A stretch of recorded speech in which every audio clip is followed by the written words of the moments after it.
ମରିଗଲା। ଆଜି ଟିକେ ନଖିନାନି ପୁଅ ଭଗିଆଟା ମରିଗଲା। ଦୋଷ ନ କରିବି ସେ ଦୁନିଆ ଆଗରେ ଦୋଷୀ ହେଇଗଲା। ହଉ ଏ ଦୁନିଆ ମତେ ଦୋଷୀ କହୁ କି ମଣିଷ ମରା କହୁ, ମୋର କିଛି ଦୁଃଖ ନାହିଁ।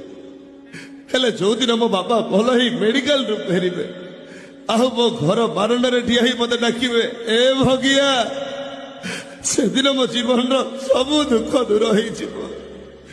ଆଉ ମୁଁ ମରିଗଲା ପରେ ଦୁନିଆ କହିବ, ଦୋଷ ନ କରି ଯିଏ ବାପ ପାଇଁ ବିନା ଦୋଷରେ ଦୋଷୀ ହେଇଗଲା, ସେ ଆଉ କେହି ନୁହଁ, ସେ ନଖି ନାନୀ ପୁଅ ଭଗିଆ।